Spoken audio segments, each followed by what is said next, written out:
بہت عرصے کی بات ہے، ایک بادشاہ اپنی رعایا کا بے حد خیال رکھتا تھا اور اپنے بزرگوں کی تقلید کرتے ہوئے روزانہ سادہ کپڑوں میں شہر کی گلیوں میں گھوم پھر کر لوگوں کے بارے میں معلومات اکٹھی کرتا تھا۔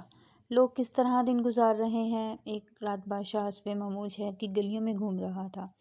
چلتے چلتے وہ جیل کے دروازے تک پہنچ گیا۔ جیل کے پاس سپاہی ایک چور کو پکڑ کر اندر لے جا رہے تھے۔ بادشاہ نے سوچا، آج جیل کے اندر جا کر دیکھنا چاہیے یہاں کیا ہوتا ہے۔ یہ سوچ کر بادشاہ جیل کے دروازوں کے پاس پہنچ گیا۔ بادشاہ کو دیکھتے ہی سپاہیوں نے پہچان لیا اور تعظیم سے سر جھکا دیے۔ بادشاہ نے جب سپاہیوں کو بتایا کہ وہ جیل کا معائنہ کرنا چاہتا ہے تو سپاہی بادشاہ کو لے کر اندر سے لے گئے۔ قیدیوں کو جب پتہ چلا کہ بادشاہ سلامت خود چل کر ان سے ملنے آئے ہیں تو وہ سب بادشاہ کے ارد گرد جمع ہو گئے۔ بادشاہ نے باری باری ان سے ان کے حالات پوچھے۔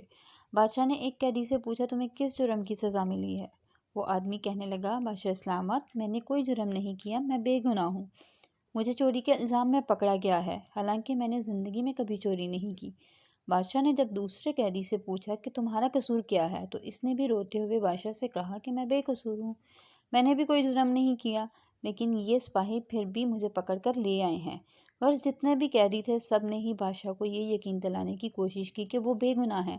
بادشاہ سلامت سب کی باتیں سنتے رہے، مسکراتے رہے، اور اتنے میں بادشاہ کی نظر ایک قیدی پر پڑی جو سر جھکائے سب سے الگ بیٹھا تھا۔ بادشاہ نے سپاہیوں سے کہا کہ اس آدمی کو ہمارے پاس لاؤ، یہ کیوں منہ چھپائے بیٹھا ہے؟ سپاہی جب اس آدمی کو بادشاہ کے پاس لائے تو بادشاہ نے پوچھا، اے نوجوان، کیا بات ہے؟ تم منہ چھپائے کیوں بیٹھے ہو؟ اس آدمی نے روتے ہوئے کہا، بادشاہ سلامت، میں بے حد گناہ گار ہوں، میرے گناہ نے مجھے اس قابل نہیں چھوڑا کہ میں کسی کو منہ دکھا سکوں۔ بادشاہ نے کہا، ہمیں بتاؤ تو صحیح، تم نے کیا جرم کیا ہے؟ اس شخص نے کہا، میں ایک اچھا آدمی تھا، ہمیشہ ایمانداری سے کام کرتا تھا، اور ایک دن نہ جانے کیوں میرے دل میں شیطان نے گھر کر لیا اور میں ایک آدمی کے پیسے چرا لایا اور یوں مجھے جیل بھیج دیا گیا۔ ہوئے کہا، یہاں سب بے گناہ ہیں سوائے تمہارے، صرف تم ہی ایک ایسے آدمی ہو جس نے اپنے آپ کو گناہ گار بتایا ہے۔ بے گناہ لوگوں میں ایک گناہ گار کو نہیں رکھنا چاہیے، میں تمہیں رہا کرتا ہوں۔ کچھ عرصے بعد بادشاہ پھر جیل کا معائنہ کرنے آیا اور باری باری قیدیوں سے ملاقات کی۔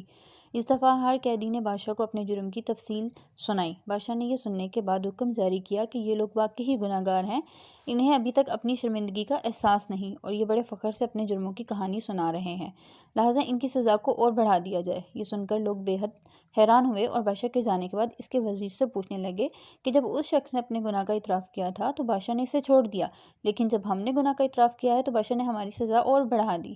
یہ سن کر بادشاہ کا وزیر، جو کہ بادشاہ کے مزاج کو سمجھتا تھا، کہنے لگا، پہلے آدمی کو اس لیے چھوڑا گیا ہے کہ اس نے جرم کا اعتراف اس لیے نہیں کیا تھا کہ وہ آزاد ہونا چاہتا ہے، بلکہ اس لیے کیا تھا کہ وہ اپنے کیے پہ نادم تھا۔ لیکن تم لوگوں نے پہلی دفعہ بادشاہ کو اپنی بے گناہی کی کہانی سنائی تاکہ وہ تمہیں آزاد کر دے، اور اس دفعہ گناہ کا اعتراف بھی اس لیے کیا کہ شاید بادشاہ تمہیں چھوڑ دے، اسی لیے بادشاہ نے تمہیں آزاد نہیں کیا۔ بلکہ اسی طرح اگر ہمیں سچ میں اپنی غلطی یا گناہ کا احساس ہو جائے تو اس پر ندامت بھی ہو تو ہمیں صدقے دل سے اللہ سے اور باقی تمام لوگوں سے معافی مانگ لینی چاہیے۔ اللہ بے شک بہت رحم کرنے والا ہے، معاف کرنے والا ہے۔